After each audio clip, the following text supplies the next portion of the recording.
So I'm having a chat with Peaness. How are you? Hello. We're very well, thank you. How are you? Good. Yeah, not too bad, thanks. So you're here at Truck Festival. How's your day been? We just arrived. So, very well. Yeah, we were travelling for 3 hours from Manchester and here we are. We've not even had a look around yet. At least you had time for a lie-in. Not really, unfortunately, not today. But they gave us the wrong passes. We're not playing the next stage, but that's the passes we've got. Can you get into the right stage, or are they going to say, no, I know you're supposed to be on? We will demand entry. I would like to watch Bombay Bicycle Club, who are on the same time as us, so maybe we can just get out playing and just watch them, you know. I'm sure it'll be fine. Yeah. I'm sure someone else will be able to go up there and pretend that they're you. Yeah, I don't think so. I'd like to see him try. So, a couple of years ago, a pandemic hit, got in the way of life, but I'm guessing you kind of kept a bit busy. For the most part, not really, but we did a podcast over that time, but our original plan was to release the album in 2020, so we obviously had to put that back till 2022 when we could properly tour it and everything. So for the most part of 2020, we just kind of worked and sat around being depressed, I think, like a lot of other people, yeah. Yeah, and that's pretty much it, actually, yeah. We did a bit of writing and stuff, like, during lockdown, like, finishing off bits and pieces for the album, but yeah, other than that, it was podcast. Yeah, quiet year. And crying. Yeah. A lot of crying. Yeah. But positive news is the record came out. Yay. So for those who haven't heard it, and I mean, I'd be surprised if they haven't heard it, tell us a little bit about the release. Well, the play count is differently that everyone's heard it. But yeah, the album is called World Full of Worry, and it's about that, the world being a worrisome place, whether it is your personal life, your inner circle, the wider community, or humanity as a whole at the moment. And it's basically trying to process that. That's kind of what the lyrics are. It's just processing stress with a happy undertone. And I'm sure you've been writing since. So where are you at now with more new music? We started writing again, like pretty soon after we released the album, because we kind of felt in a bit of a rut to write more stuff before it came out, because we kind of just wanted to get it out there. So we've started, and then we went to the studio a few months ago to start on some more stuff, but it's nowhere near finished yet, and our producer unfortunately is ill at the minute, so we're kind of like just waiting to see what happens, I think, with all of that. Yeah. Just kind of taking our time again, really, but we don't really want to wait as long as we did to release the first album, which was about 7 years. So we'll hopefully have new music out in the next 7 years. Yeah.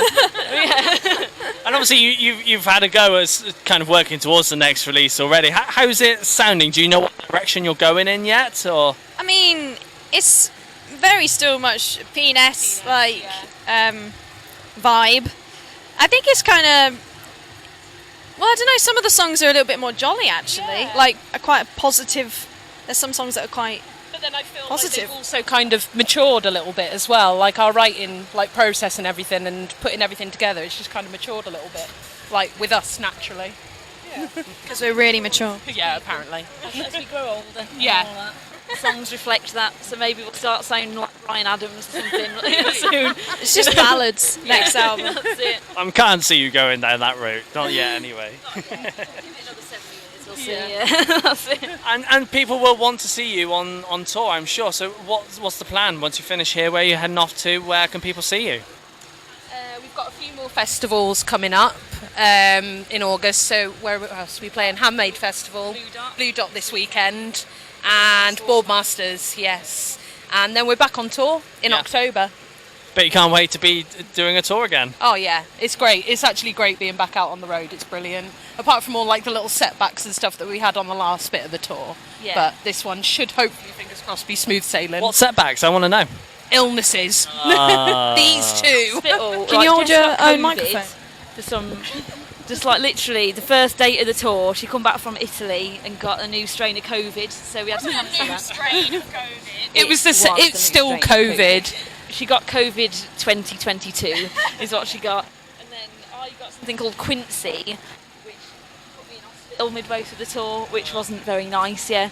So it was like horrible tonsillitis, but with I had like a fat jaw. Yeah, so it was mainly like illnesses and like just rearranging and rescheduling gigs and bits and pieces. How was it for you to do a solo tour? Oh yeah, it was great. Yeah, I should have just locked myself in a little glass box, really, actually. But I was all right. Yeah, I was just chilling. The only thing that went wrong for me was my amp breaking on like the last day. I was like, oh god, like it's the end of the world kind of thing. But yeah, no, it's fine. It was fine. It was fine. We're just kind of like whatever at this point, you know. Nothing surprises us anymore. Yeah, it's fine. So when you guys set foot into a studio, I'm sure you've probably got a demo or have some small idea of what you're going to be doing. So how does it go from demo to a finished article in the studio for you guys? Sorry, I took it off you like I was You were so I knew what to say. Wait, what? I don't even know. I've forgotten now. Sorry. And I'm keeping all this in. Voice notes. Here we go. We do voice note. My brain got there. We do voice notes on our phone, on my mobile telephone, when we're in the when we're in our little practice space. And usually it's just that we kind of just keep listening to, like in the lead up to the studio, to at least like get the like bare bones at least, like of what's going to happen, like whether it's like drums and bass and like rhythm guitar or something. And then once we get that basic bit down, we go and maybe add bits and bobs and other layers and stuff. We definitely don't go into the studio unprepared. Like we'll go in there knowing exactly what we're going to do, how many songs we're going to do, like, and then we'll work on embellishments and stuff like throughout. Because time is money. Yeah. Very true. Yeah. Well, guys, it's been a pleasure having a catch up Cheers. with you. Thank you for asking us. Thank you very much. Cheers. Bye. Thanks.